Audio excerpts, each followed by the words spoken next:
ગાંધીનગરના દહેગામ તાલુકાના બહિયલ ગામમાં તાજેતરમાં બનેલી કોમી હિંસાની ઘટના બાદ ગૃહ રાજ્યમંત્રી હર્ષ સંઘવીએ તાત્કાલિક ગામની મુલાકાત લીધી હતી। 2 દિવસ પહેલા ગરબાના આયોજન દરમિયાન થયેલા પથ્થરમારા અને હિંસાની ગંભીરતાને ધ્યાનમાં રાખીને તેઓ બહિયલ પહોંચ્યા। બહિયલ પહોંચીને હર્ષ સંઘવીએ સૌપ્રથમ ગરબા સ્થળે જઈ મા અંબાની આરતી ઉતારી। ત્યારબાદ તેમણે મીડિયા સાથે વાતચીતમાં આશીર્વાદ મેળવ્યા હતા।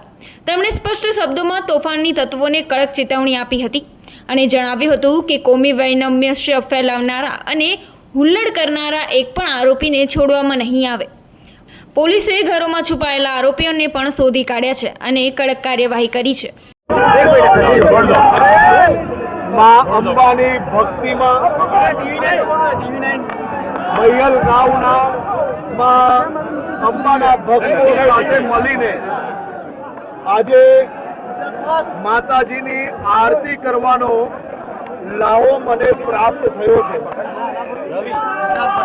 જે પ્રકારે બહિયલ ગામમાં અમુક લોકો દ્વારા દંગાઈઓ દ્વારા માં અંબાના માંડવા ઉપર જે પ્રકારે હુમલો કરવામાં આવ્યો,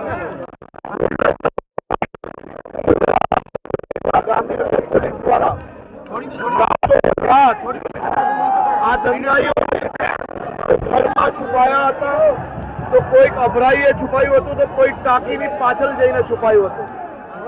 ગાંધીનગર પોલીસે બી થામી લીધેલું કે મજબૂત અને કડક પગલા ભરવા છે।